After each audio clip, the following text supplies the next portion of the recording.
Today is 2 Samuel 16 to 18, and fortunately for you, I only have to read 17, 1 to 3.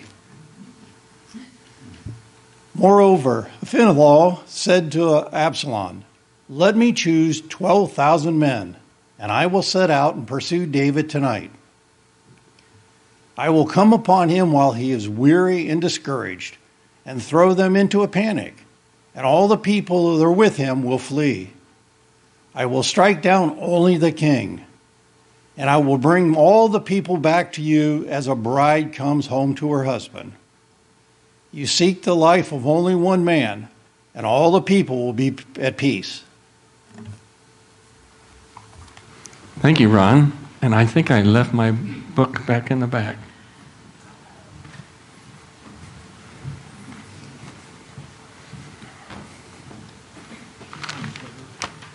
Yes, I did.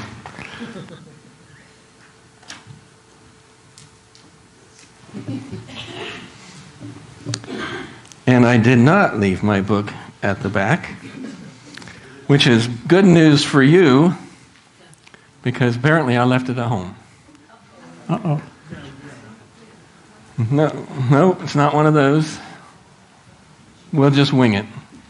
Again, Gail just said as you went back, she said, Ken hopes it's in the back. I did hope it was in the back.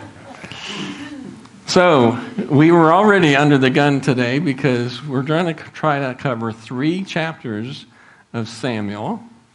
And we are coming up on Christmas. And for those of you that have been just really bored with David and all this Samuel stuff, for Christmas we'll get back to traditional scriptures and go on starting on Advent.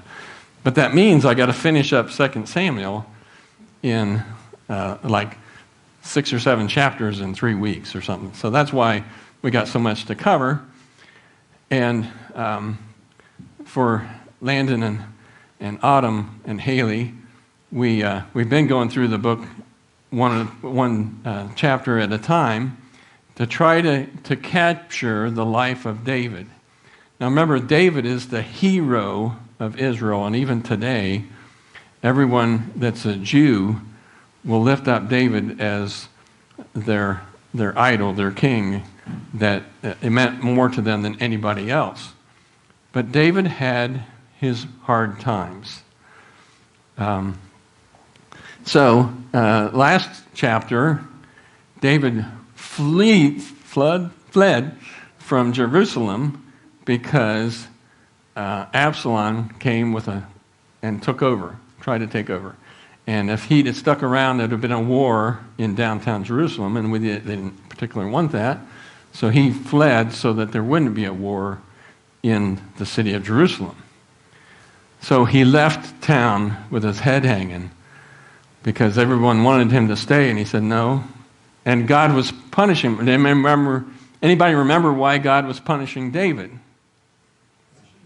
Bathsheba. All this is coming about because of what happened with David and Bathsheba, and we won't go back into that sin, but it was pretty nasty. So now God's punishing David.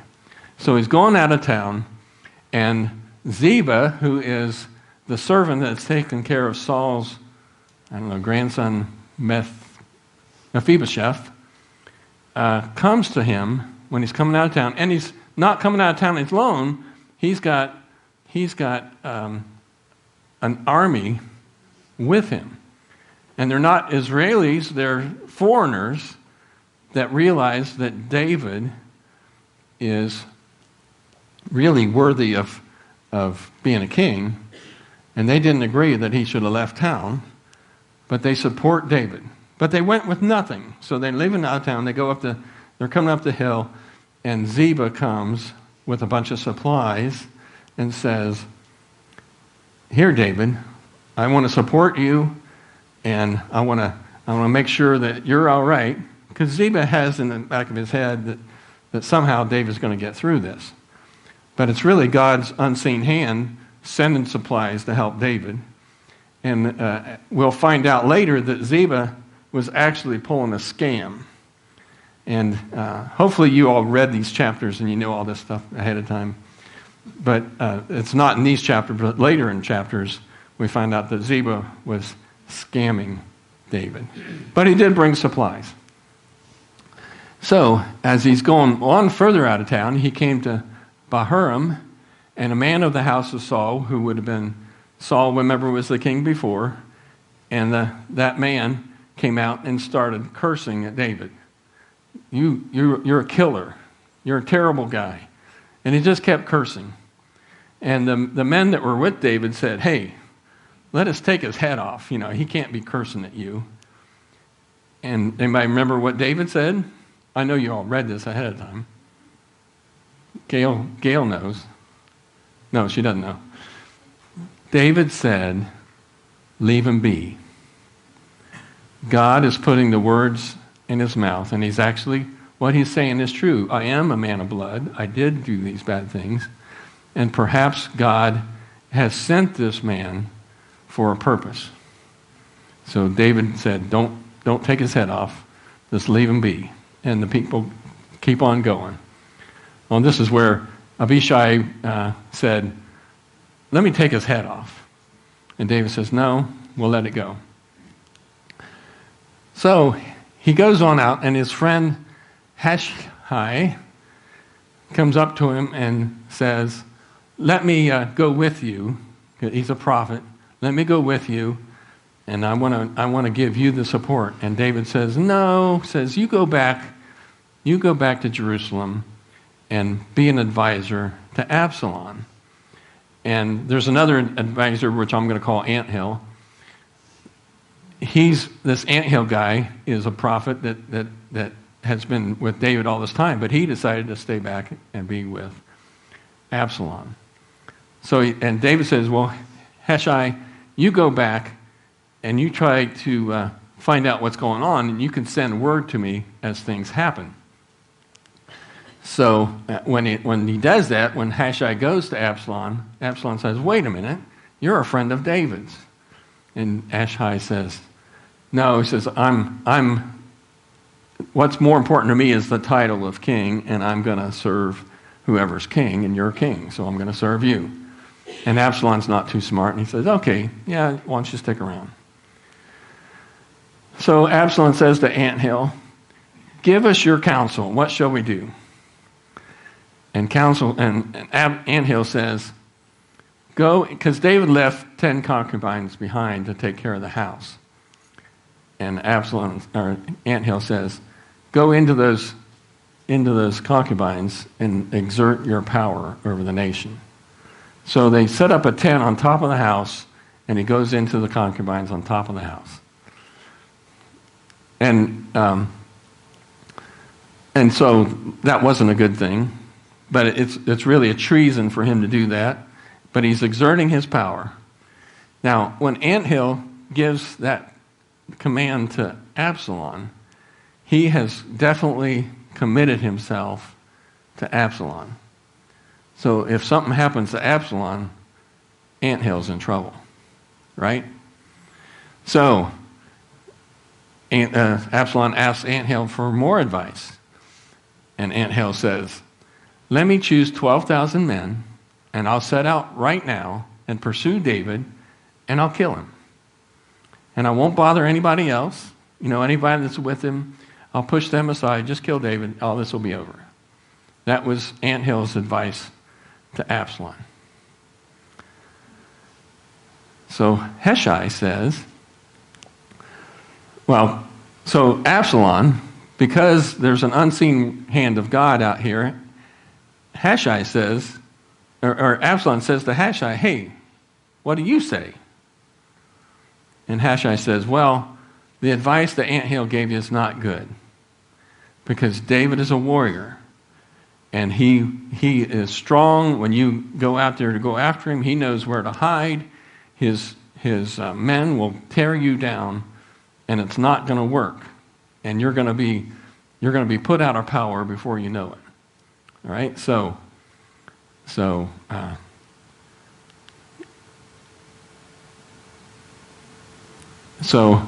he listens to Hushai, and Hushai says, wait a minute, Don't do that. This get time, and he says to Absalom, you need to lead the army. And you need to gather everybody in town and go after him so that you have power and strength. Because, again, David's a warrior. You're not going to be able to take him out. So Hushai tells him that, and Absalom says, ooh, that's good advice. So he waits and builds an army. And or Hushai sends word to David, says, get out of town because they're coming after you. Cross over the Jordan so they can't get you. Now Hushai knows that David is very weak. He went out of town dragging, and if Ant Hill had actually gone after him, he wouldn't have stood a chance. But by him giving him this extra couple of weeks or months, whatever it is, David could get his strength back together and be ready when they come. Oops. So Ant Hill saw that his counsel wasn't being followed. He set his house in order, and he hanged himself. Now, why would he do that?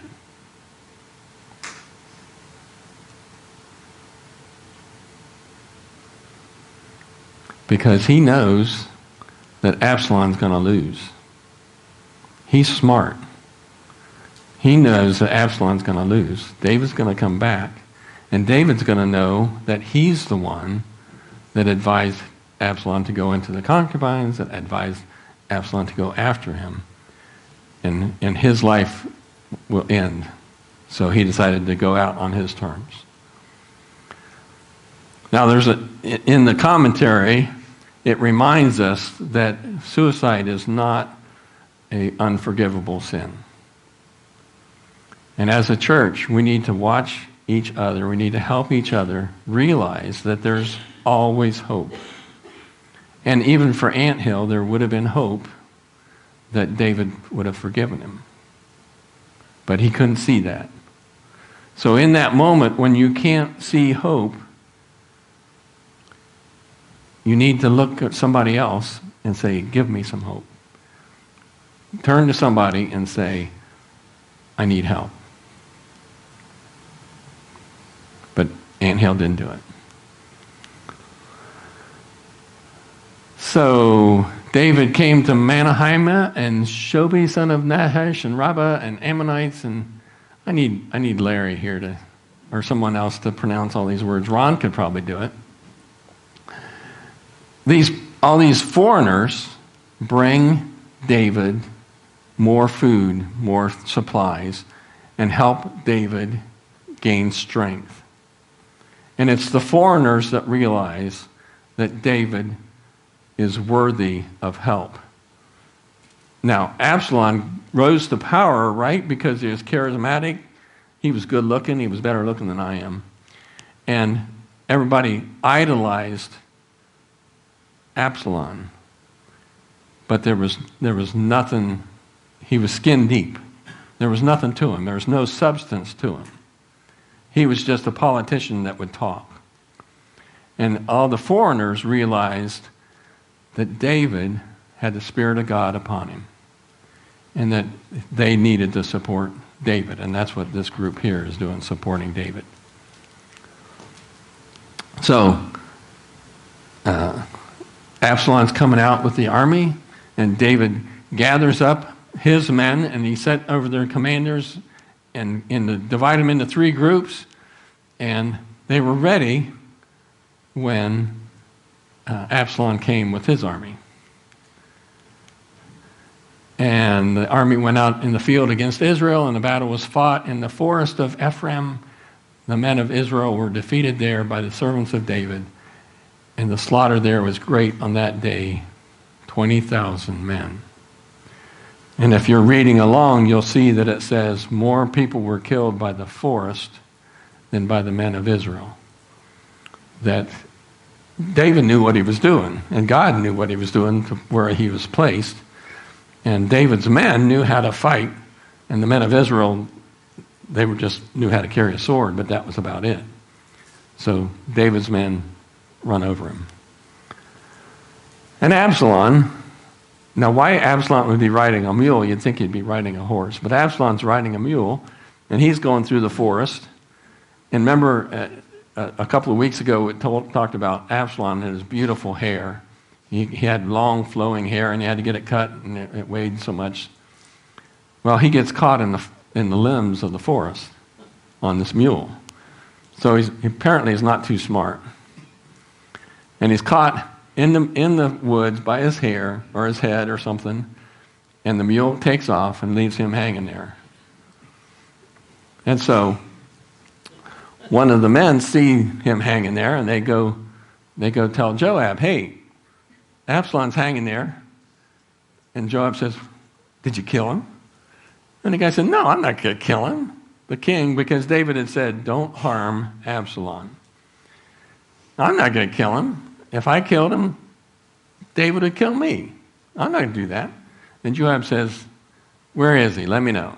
So Joab goes, and he takes his men, and they stab him and kill him and several times. And then they throw him in a pit with a bunch of rocks, so he's gone. So, and then Joab sounded the trumpet, and the troops came back, because the Israelites were running, get away, and Joab sounded the trumpet and said, it's done. With Absalom gone, there was no reason to fight anymore.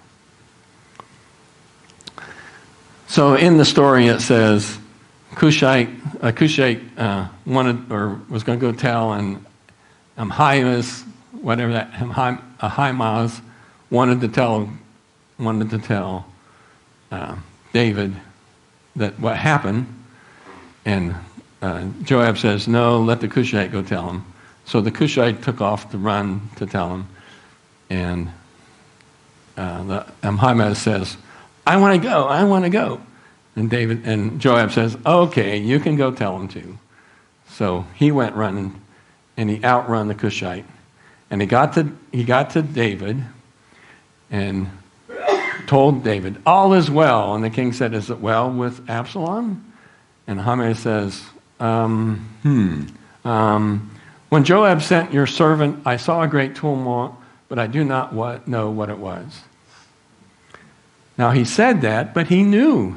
He was right there. He knew what happened. But he didn't want to tell Joab. He didn't want to tell David the truth. Now the spiritual side, stepping aside here, is sometimes we're afraid to tell the truth, and people are dying because of that. We need to be willing to tell the truth.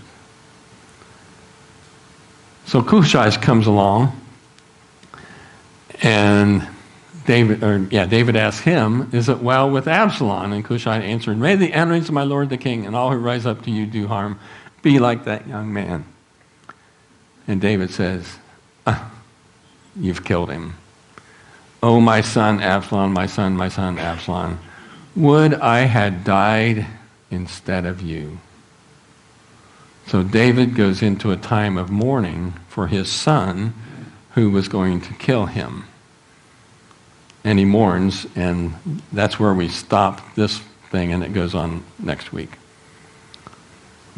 So now, that's a blank. Now, what is the spiritual lesson we can learn from this story? Now, you're going to have to help me because I don't even have my notes. One point which kind of confuses me, it says Joab stabbed Absalom 3 times in the heart with javelins. Then it says, I would think normally that would kill you. Then it says, 10 of his armor bearers surrounded Absalom and struck him and killed him. Yeah. I don't know. The commentary says that when he stuck 3 the spears in him, he didn't stick it in his heart. The heart would be considered this part of the body. Okay. And so Joab apparently was a bad shot. Or maybe he wanted to torture the guy, I don't know. But apparently he didn't go in his heart, because that would have, of course, killed him right away. And Joab could say, I didn't kill him. Yeah, Joab could say that. Spiritual lesson. What is a spiritual lesson for us?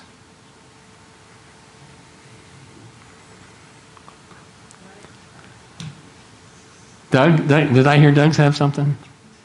Well, you can always get around the truth. You can always get around the truth. Yeah. Because he stabbed him, but he didn't really kill him. God will always deliver us. God will always deliver us. So God wanted to punish David, right? Because David was sinned against God. But God did not want to destroy David. So God's hand, God's hand was there protecting David through all this. And it came to a point that God said, enough is enough. You've had enough punishment. I'm going to take this away and put you back as king.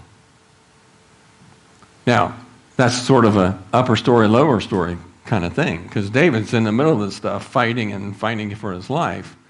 But up here is God saying, I've got you, David. I am with you. Now, in our lives, we're going to go through tough times. There's going to be all kinds of struggles and things we don't understand. But if we can connect with God, we can know that God is with us no matter what's going through. And maybe it's just a matter of timing what happens. Another possibility, it's kind of a stretch, but King David, Joab didn't know the will of King David. And we need to make sure we know the will of our King, Jesus. Yeah. And in the commentary then for that last verse, when David was calling out, Absalom, my son, God is calling out for us. David's son sinned and tried to kill him, and God took control. Like I said, it was God's hand was at work. But God is crying out for us. My children, come home. And we can walk with God, and God extends his hand to us all the time. Are we ready to take God's hand and move to the next level? Let's pray. God, we thank you for this story. We are troubled by the killing that goes on in this story and in the world. And we know, God, that ultimately you have a plan far beyond what we can understand. But in the midst of that plan, you extend your hand to anyone willing to reach out to you. We seek you in Jesus' name. Amen. Our last song is Precious Lord.